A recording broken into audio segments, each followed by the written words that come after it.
Seguimos con más de Frecuencia Perfecta y bueno, nuestra invitada del día de hoy, Berenice Gómez, mejor conocida como La Bicha. ¡Alias La Bicha! ¡Alias La Bicha! Vale, casi nada. Berenice, ¿por qué comunicadora social?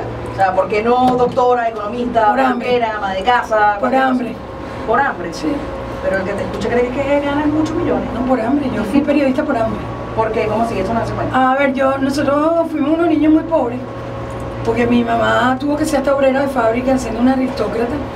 Pues obrera de fábrica y mi papá cuando no estaba preso lo andaban buscando.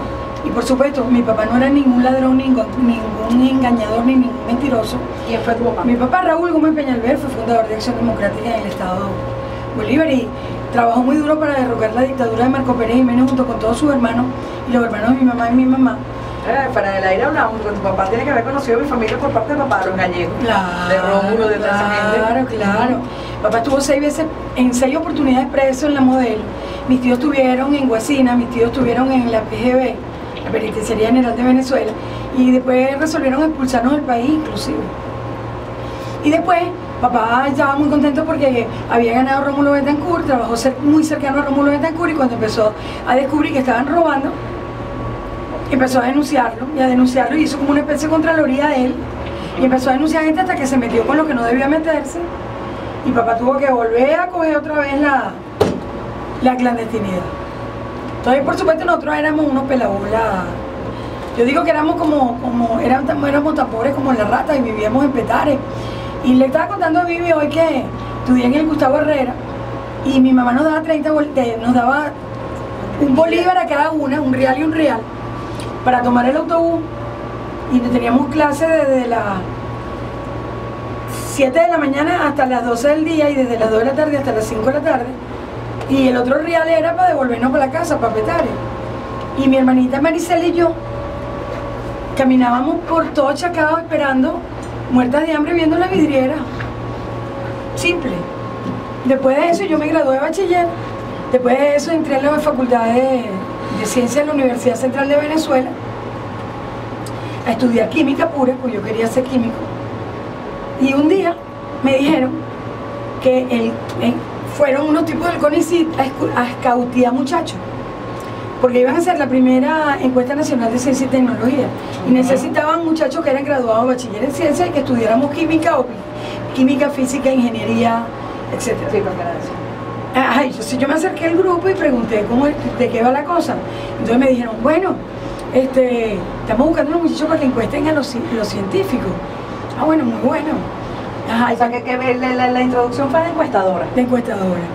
¿Y cómo es la cosa? Eso lo hace el CONICYT. Ah, bueno, chévere, yo CONICYT presenté mi prueba porque me dijeron que íbamos a ganar plata, chama. 800 bolívares. Sería un dineral. Bueno, en ese momento, era lo que cobraba un muchacho que era pasante, pero eso significó, yo nunca toqué un centavo, yo se lo entregaba a mamá porque nosotros comíamos en los comedores populares, nos infectamos de una cosa que se llama hepatitis viral porque comíamos en los comedores populares, nos parábamos con las ollitas así, esperando que nos sirvieran las caraotas, la cosa que era gratis. O sea, imagínate tú. Que por cierto, eso existía en esa época, pues eso no lo inventaron hace 14 años. No, eso ya no existe, lo que existe es uno para los pobres de solemnidad en los cerros y que la gente se infecte y que muy distinto, era muy distinto.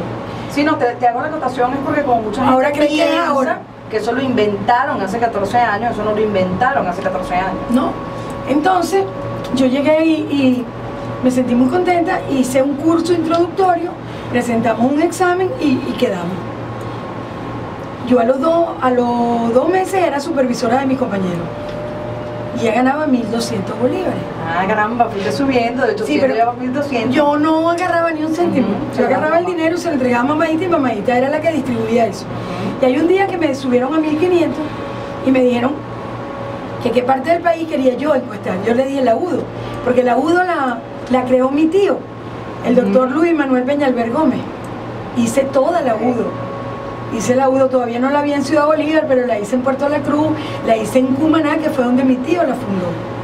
Y me tocó hacer el Agudo y me pasé 3 meses ahí en el Agudo, haciendo la cosa. Cuando yo regreso a Caracas, ya me doy cuenta que 1.200 bolívares no alcanzaba para nada, mamita era la que los cobraba, porque mis hermanitos eran chiquitos. Claro, pero ya al percibir algo te das cuenta que dices, bueno, puedo ganar más. Entonces vengo Y el secretario general, el secretario ejecutivo del CONICIT, el Consejo Nacional de Ciencia y Tecnología, era Luis Raúl Matos Azócar. ¿Sabe quién es? El hijo de un obrero petrolero que llegó. Y yo le dije, ay Luis Raúl, yo me enteré que hay un cargo buenísimo, que llaman asistente de relaciones públicas, que gana 2.700 bolívares, yo quiero ese cargo. Eso me quedó viendo de la manera más fría del mundo y me dijo, va a ser tuyo con dos condiciones. ¿Cuál? Uno, que te retiras de la Facultad de Química, de la Facultad de Ciencias, y te metes a estudiar periodismo y me muestras las notas. Ahora, con una tipa que venía de ser bachiller en ciencia, estudiar química, estudiar periodismo, era una papaya que no te la quiero contar. Claro. Y papá humanista y mamá humanista, imagínate, o sea, fue muy bueno. Entonces me cambié por hambre y posteriormente hice mi carrera como periodista, le mostré siempre las notas que eran excelentes y el CONICIT me dio una beca sueldo. En esos momentos eran como 4.000 y pico bolívares y me fui con eso, estudié en Inglaterra, hice mi posgrado en Inglaterra. Casi nada, pues. Sí. O sea, que sí se puede. ¿No? La gente que de repente, no, es que no puedo, no se me han presentado las oportunidades. Esa es la razón por la que yo nunca tuve resentimiento. Porque el que tiene resentimiento porque no pudo llegar y culpa al que sí pudo llegar y por eso los chavistas llegaron al poder, está equivocado porque parte del resentimiento. Yo no me podía meter en el Mi Venezuela. Que te estoy diciendo algo, eso lo hiciste tú en la cuarta. Todo. ¿Okay? O sea, no es cuestión de que ahora es que están creando... Los médicos que me trataban a mí y a mis hermanos estaban en las unidades sanitarias, porque nosotros no teníamos real y eso lo creó la cuarta. De este lado venezolanos. De este lado estaban las putas con una tarjeta rosada y de este lado estaban los niñitos menesterosos para que nos vacunaran. Ya va, un momentico, aquí tengo que intervenir. ¿Cómo es eso? No, trabajadoras del sexo. Trabajadoras sexuales, ¿verdad? Trabajadoras no podemos decir esas cosas. No, ¿verdad? pero es que yo te voy a decir, yo Pero no puede le voy a evitar. pedir a Berenice que explique cómo aprendió ella ese término. ¿Cuál? El de las Trabajadoras del sexo. trabajadoras del sexo. ¿Cómo aprendiste? Mucho más adelante, ya yo había venido al posgrado, ya, etcétera. En Inglaterra trabajaba en la cadena Capriles, yo había trabajado en resumen. Y yo era la periodista de los marginales. Porque ninguna periodista, ningún periodista tenía el valor de meterse por todos los barrios de Catia, por las mujeres, claro, por no sé dónde, con los policías, buscando traficantes de droga, y a mí me mandaban deslizamiento, damnificado, y yo me siento muy orgullosa, por eso que dicen que yo vengo, y que de la aristocracia yo venía de la marginalidad, o sea, y eso no me avergüenza. Y me conozco toda la marginalidad caraqueña, me la conozco. Y hay un día que los policías metropolitanos, que había una policía que se llama la Policía Metropolitana, estaban muy bravos y estaban como de huelga, porque había una arremetida contra los lenocinios, los burdeles, que estaban alrededor del nuevo circo. Seguramente ustedes tampoco lo sabrán porque no iban para burdeles. El nuevo circo estaba puesto allí en la mitad de Caracas y alrededor había una cantidad de burdeles. Ya no existen. Pero había una cantidad de burdeles. Entonces había una persecución contra las pobres mujeres y eran todos... los clientes eran la mayoría los viajeros, pero los policías metropolitanos. Entonces me dicen, Berenice, anda a averiguar qué es lo que le pasa, ¿qué es lo que está pasando allá? Con los policías metropolitanos. Entonces yo voy a averiguar y me dicen que bueno, que están muy bravos porque están fregando a las prostitutas, que no sé qué. Bueno, me fui con un fotógrafo, con Jorgito Aguirre, que después me lo mataron. En mala hora me lo mataron.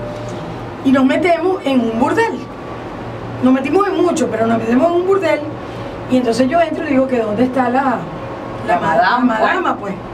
Era una señora muy elegante, muy maquillada, muy curiosa y muy seria. Y con las uñas largas y pintadas. Pero que no era prostituta, era la jefa de las prostitutas.